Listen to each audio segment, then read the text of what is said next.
dito tayo sa second query, Pastor, na medyo may a lot of serious misgivings. During the last episode of the Gikan sa Masa para sa Masa, I gave the opinion that as an act of humanitarian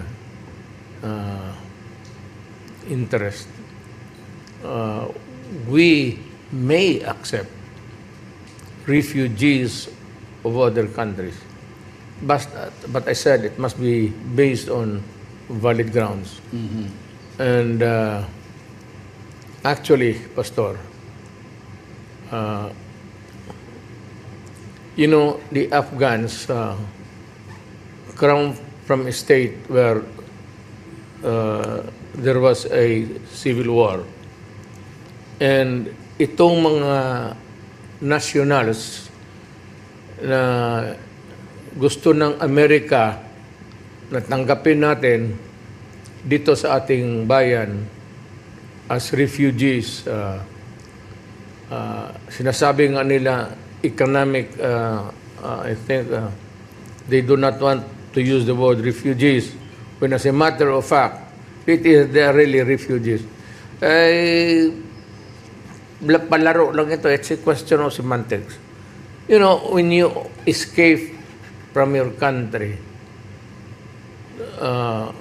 because you're out to be killed or there will be serious retaliation against you, or in this in the Afghanistan there was a change of government and the rebels won, and itong mga tao na sinasabi nila na economic, I forgot the term, economic migrants. Migrants. Itong, you know, when we deal in diplomacy, we must deal in good faith. Do not change the status of the term refugees to economic. Kasi kung economic, bakit sila magpunta dito? If they are considered economic migrants, well, kung may pera sila economic, doon na sila sa Afghanistan mag-invest. Right.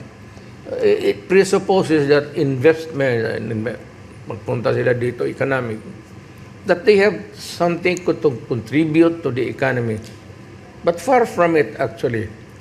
It is the convenient way of the United States from saving those Afghan nationals who were working for them when they were in Afghanistan. Alam nila, they know that the rebels would overwhelm the government that the United States was trying to foist na talong. At itong nagtatrabaho sa kanila, obligado sila ngayon na tutulungan nila to provide a safe haven.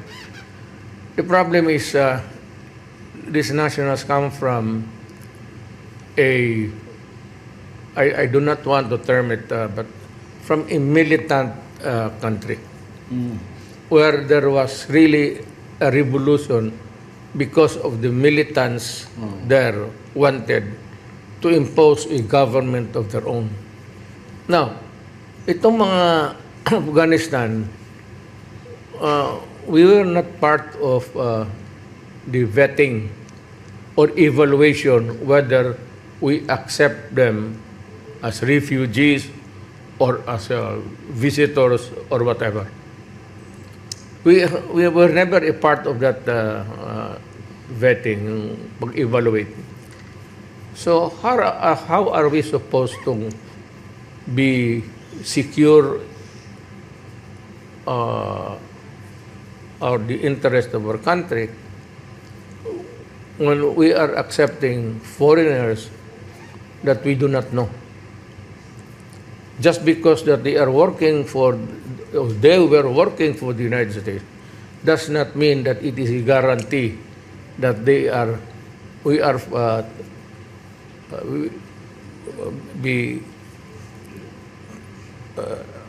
comfortable in accepting them.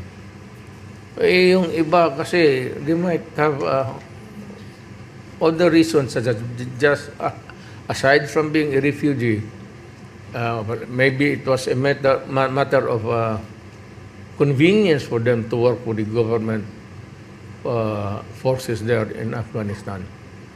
But it does not automatically become a status that you are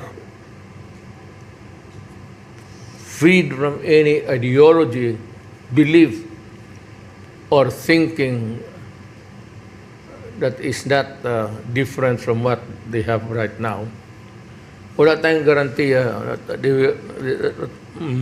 they are or were members of the radicals in Afghanistan. Who are now, who won and are now running the government of Afghanistan. Yan ang mahirap, Pastor. And the contamination cannot be far away. You know that we have an insurgency problem dito. The Muslim insurgency. We have nothing against our brothers and sisters who are Moro. Wala tayong problema dyan. We love them. But yung ideology is different from blood or belief or a shared love for the country. It is an ideology of destruction and killing and bombing. Mahirap yan, Pastor. We might be unconsciously accepting maybe a troubled group of persons. We are not certain, and I do not know how far we were allowed to vet, to assess, to understand who are these people. And the second is, it is not a far-fetched idea that because they are from a state na natalo, they were the former government people there. It's not a far-fetched idea that they would also entertain acts of revenge or whatever that would be detrimental to them, not only to them, but primarily in the country we are hosting, between the nationals there. Hindi natin alam ang dynamics talaga, Pastor. Except we take it as true what the Americans are trying to tell us, that look, these are good people, accept them because they need to have a safe haven.